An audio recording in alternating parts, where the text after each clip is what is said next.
እነኚህ ከቤተ ክርስቲያን ጾም ላይ ውሎ ለሚመለሱ ወገኖቻችን እንደዚህ ወጥቶ ያላቸውን ነገር እያካፈሉም ነው።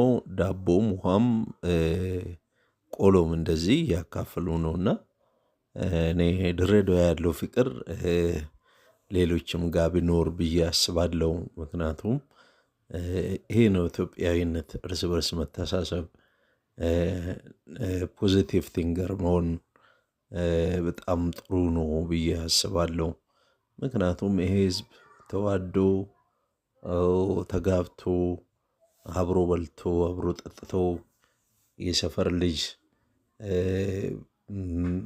እንደዚህ ፍቅርን አብሮ ተካፍሎ ነው እና የኖረውና ስለዚህ ከኛ የሚጠበቀው ይሄ ነው እና አብሮ መብላት፣ መረዳዳት፣ መተሳሰብ። አሁን ምን ያደርጋል ማለት ጥላቻ ምን ያደርጋል? ለማንስ ጠቀመ? ጥላቻን ያስተማረን ማህበረሰብ የለንም ወደኋላ ስንሄድ ማለት ነው። ጥላቻን ያስተማሩን ፖለቲከኞቹ እንጂ ማን ነው ጥላቻን ያስተማረን?